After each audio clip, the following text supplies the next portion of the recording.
Imagine the apartment building you live in or the office you work in, Right. even the very skyline of your city.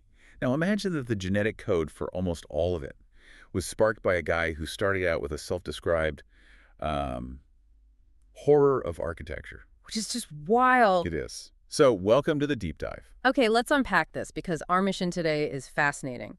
We're looking at a comprehensive Wikipedia article detailing the 5-decade career of Charles-Édouard Jeanneret. Infinitely better known as Le Corbusier. Exactly. We're exploring how one man's, relentless vision of concrete and geometry completely reshaped the modern physical world.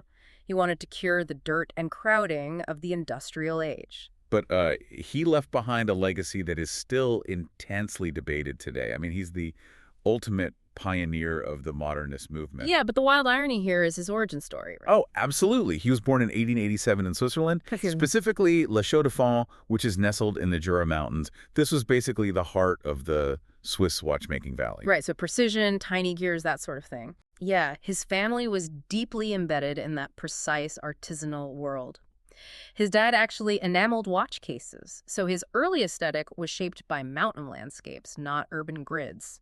And he was studying watch engraving, right? Yeah. So how does a kid doing that in the mountains pivot to obsessing over, like, raw concrete megastructures? Well, it starts with his art teacher, a Yeah. guy named Charles Lepeletier. He essentially pushed a 16-year-old Le Corbusier away from watchmaking and into architecture. Just totally redirected him. Exactly. He made him study the geometry of pine cones and rocks, turning him into what Le Corbusier later called a man of the woods. Wow. But the real shift happens when he starts traveling. In 1907, he goes to Italy and visits the Florence Charterhouse. Which is a monastery. A Carthusian monastery, yeah.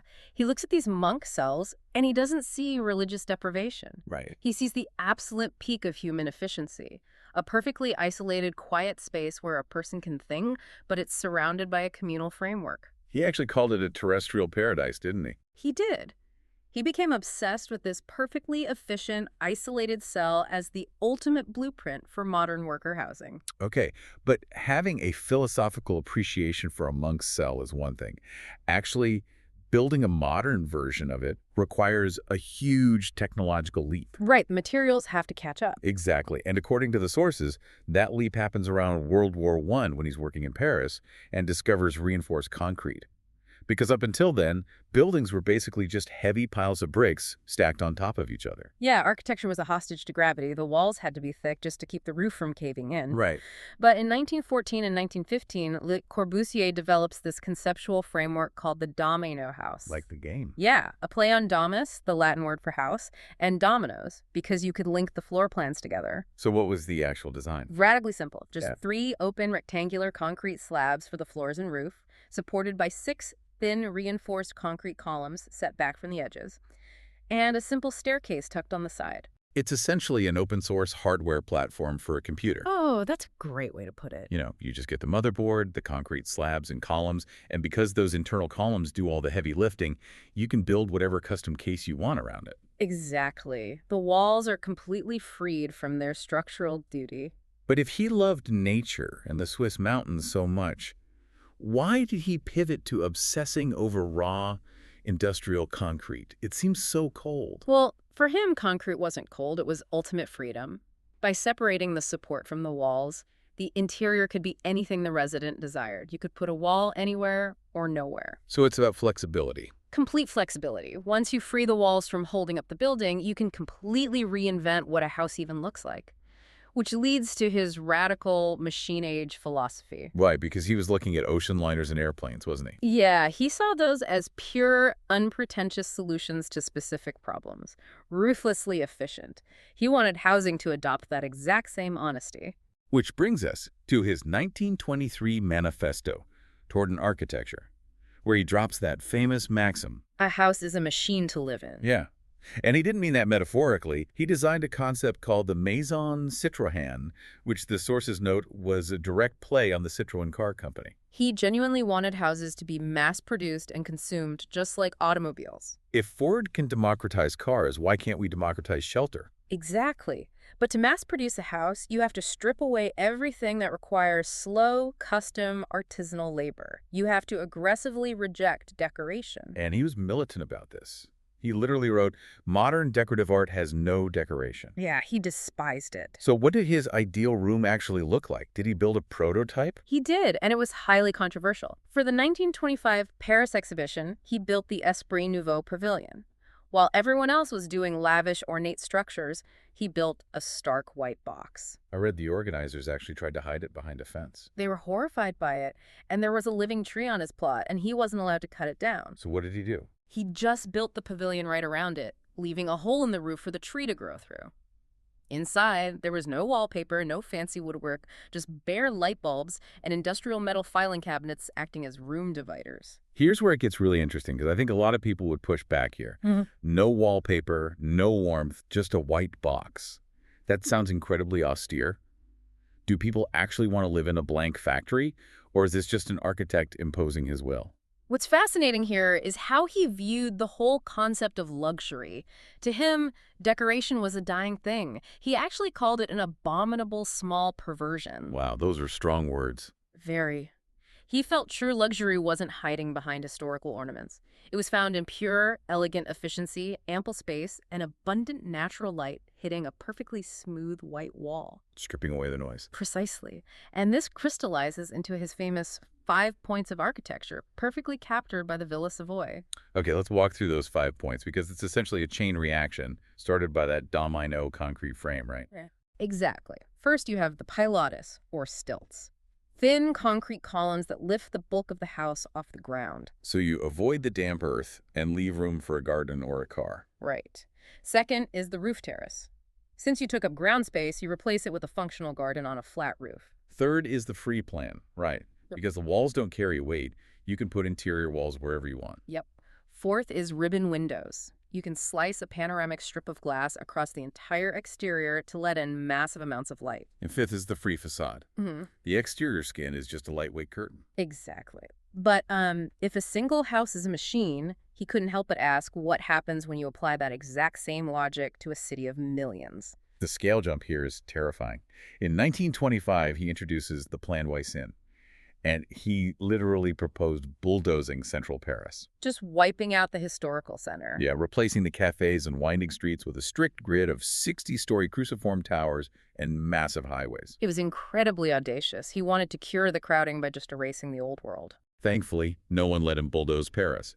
But after World War II, he finally gets his shot, right? The breakthrough in Marseille. Right, the Unité d'habitation. Europe was devastated, and mass housing was an urgent necessity. He takes his concept of slotting modular apartments into a giant reinforced concrete framework. Like bottles into a bottle rack, as he called it. Exactly. The building was a self-contained town. It featured an internal street with shops on every third floor, and the roof had a running track and a theater. Okay, I have a question for you listening right now. Imagine your apartment building isn't just where you sleep, but a self-contained concrete universe.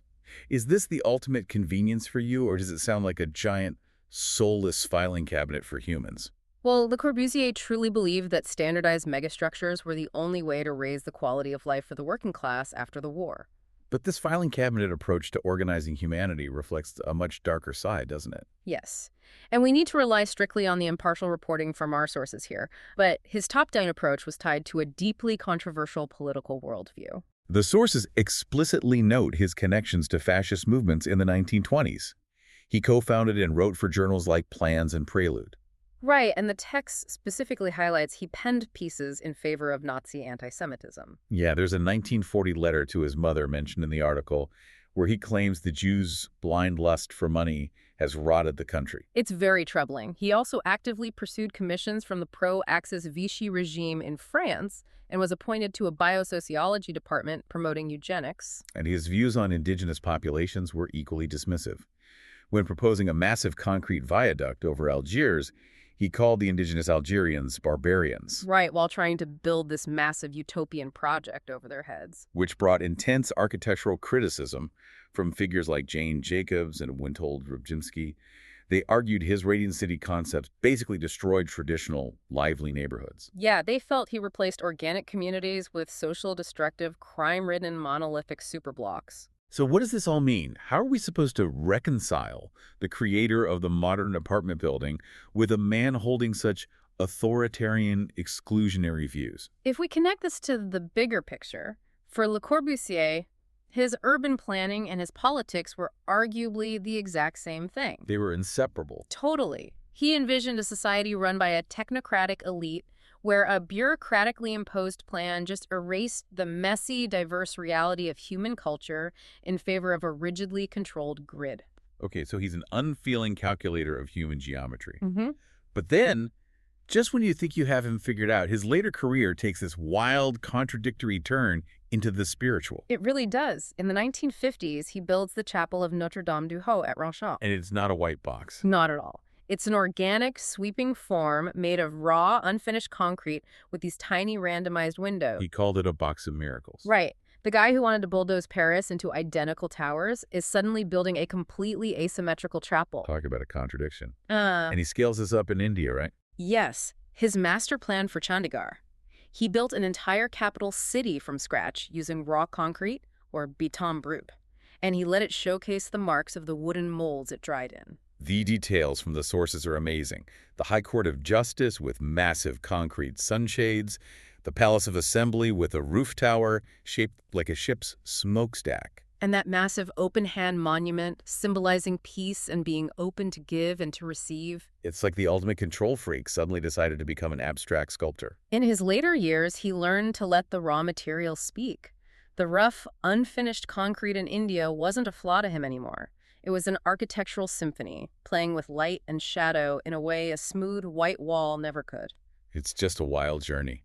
From a Swiss watchmaking town to the invention of the machine house to the massive controversies of his utopian superblocks, and finally to raw concrete masterpieces in India. His evolution is staggering. Honestly, every time you see a building on concrete stilts or an open-concept living room, you're looking at Le Corbusier's ghost. You really are.